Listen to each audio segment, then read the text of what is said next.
you out, slay you alive.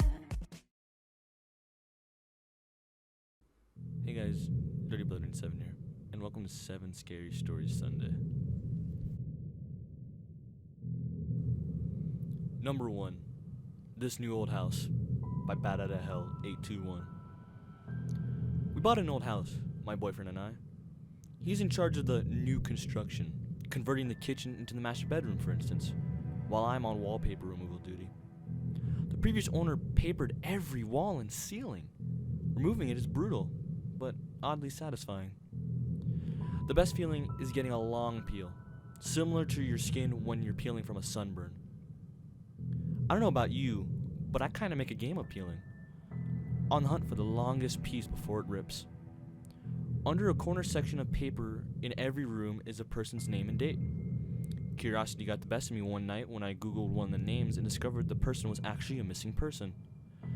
The missing date matched the date under the wallpaper. The next day, I made a list of all the names and dates. Sure enough, each name was for a missing person with dates to match. We notified the police, who naturally sent out the crime scene team. I overheard one text say, "Yep, it's human." Human? What's human? Ma'am, where's the material you removed from the walls already? This isn't wallpaper you were removing.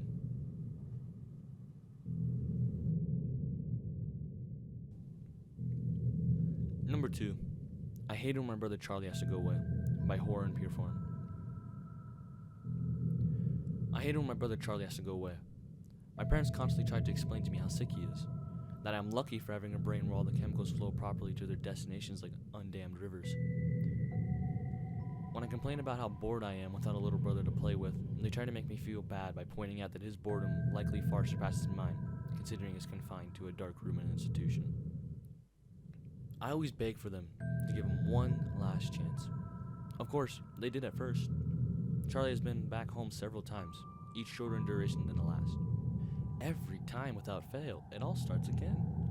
The neighborhood cats with gouged out eyes showing up in his toy chest. My dad's razors found dropped on a baby slide in the park across the street. Mom's vitamins replaced by bits of dishwasher tablets.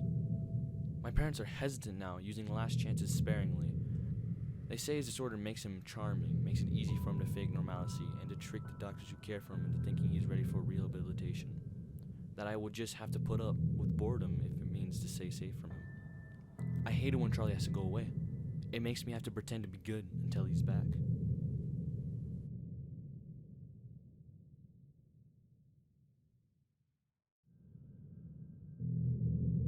Number 3, Guardians by Dark Alligator.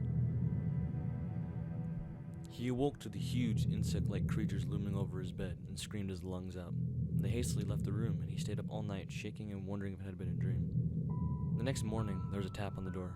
Gathering his courage, he opened to see one of them gently place a plate filled with fried breakfast on the floor, then retreat to a safe distance. Bewildered, he accepted the gift. The creatures chittered excitingly. This happened every day for weeks. At first, he was worried they were fattening him up, but after a particularly greasy breakfast left him clutching his chest from heartburn, they were replaced with fresh fruit.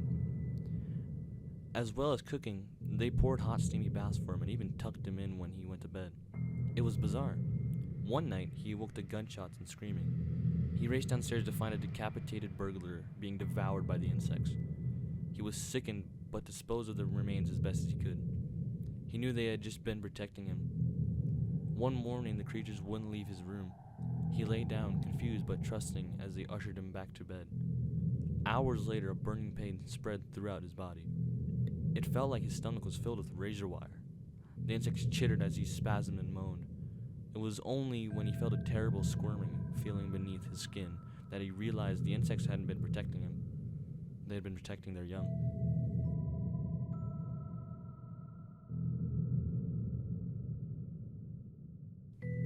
Number 4, Seeing Red, The First Day of School by Zenri Hale.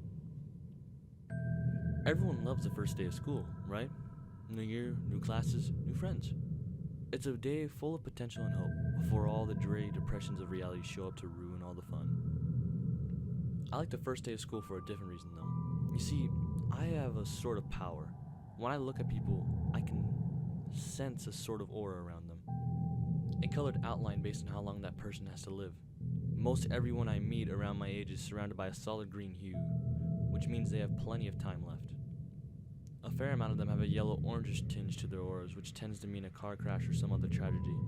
Anything that takes people before their time, as they say. The real fun is when the auras venture into the red end of the spectrum, though. Every now and again, I'll see someone who's basically a walking stoplight.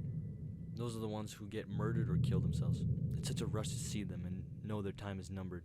With that in mind, I always get to class very early so I can scout out my classmates' fates. The first kid who walked in was basically radiating red. I chuckled to myself, too damn bad, bro. But as people kept walking in, they all had the same intense glow. I finally caught a glimpse of my rose tints reflection in the window, but I was too stunned to move. Our professor stepped in and locked the door, his aura a sickening shade of green. Number 5. They got the definition wrong. By Lau. It's been said that the definition of insanity is doing the same thing over and over and expecting different results. I understand the sentiment behind the saying, but it's wrong. I entered the building on a bet. I was strapped for cash and didn't buy into the old legends of the hotel to begin with, so $50 was more than enough to get me to do it. It was simple. Just reach the top floor, the 45th floor, shine my flashlight from a window, and that was it. The hotel was old and broken, including the elevator, so that meant hiking up the stairs. So, up the stairs I went. As I reached each platform, I noted the old brass plaques displaying the floor numbers. 15, 16, 17, 18. I felt a little tired as I crept higher, but so far, no ghosts, no cannibals, no demons. Piece of cake. I can't tell you how happy I was when I entered the last stretch of numbers. I joyfully counted them aloud at each platform. 40, 41, 42, 43, 44, 44. What? I stopped and looked back down the stairs. I must have miscounted, so I continued up. 44, one more flight, 44, and then down 10 flights, 44, 15 flights, 44. And so it's been for as long as I can remember. Though really, insanity isn't doing something repeatedly and expecting different results. It's knowing that the results will never change, that each door leads to the same staircase, to the same number. It's realizing you no longer fall asleep. It's knowing whether you've been running for days or weeks or years. It's when the sobbing slowly turns into laughter.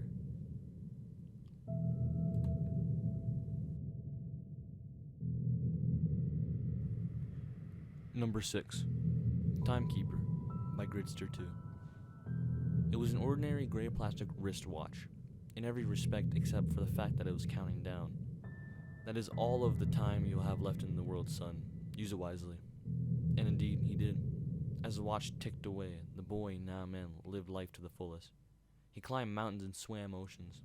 He talked and laughed and lived and loved. The man was never afraid, for he knew exactly how much time he had left. Eventually, the watch began its final countdown. The old man stood looking over everything he'd done, everything he had built. 5. He shook hands with his old business partner, the man who had long been his friend and confidant.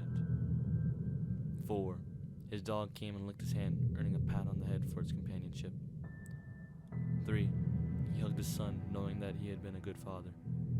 2. He kissed his wife on the forehead for one last time. 1. The old man smiled and then closed his eyes. Then, nothing happened. The watch beeped once and turned off. The man stood standing there, very much alive. You would think that in this moment he would have been overjoyed. Instead, for the first time in his life, the man was scared.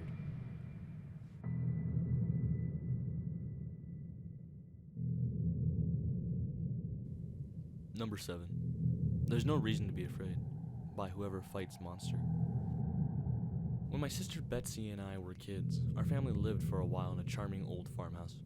We loved exploring its dusty corners and climbing the apple tree in the backyard. But our favorite thing was a ghost. We called her Mother because she seemed so kind and nurturing. Some mornings, Betsy and I would wake up, and on each of the nightstands, we'd find a cup that hadn't been there the night before. Mother had left them there, worried that we'd get thirsty during the night. She just wanted to take care of us. Among the house's original furnishing was an antique wooden chair, which we kept against the back wall of the living room.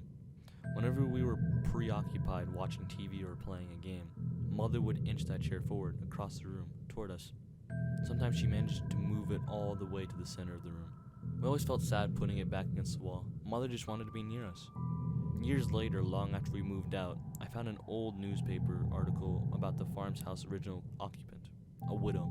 She murdered her 2 children by giving them each a cup of poisoned milk before bed. Then she hanged herself. The article included a photo of the farmhouse living room with a woman's body hanging from the beam. Beneath her, knocked over, was that old wooden chair, placed exactly in the center of the room. This has been 7 Scary Stories Sunday. If you would like me to do this every Sunday, let me know by commenting and liking the video. If you haven't already, please be sure to subscribe. If you have any questions about these stories, like you didn't get something, be sure to DM me on my Instagram, link in below, and I hope you guys have a good one. Peace.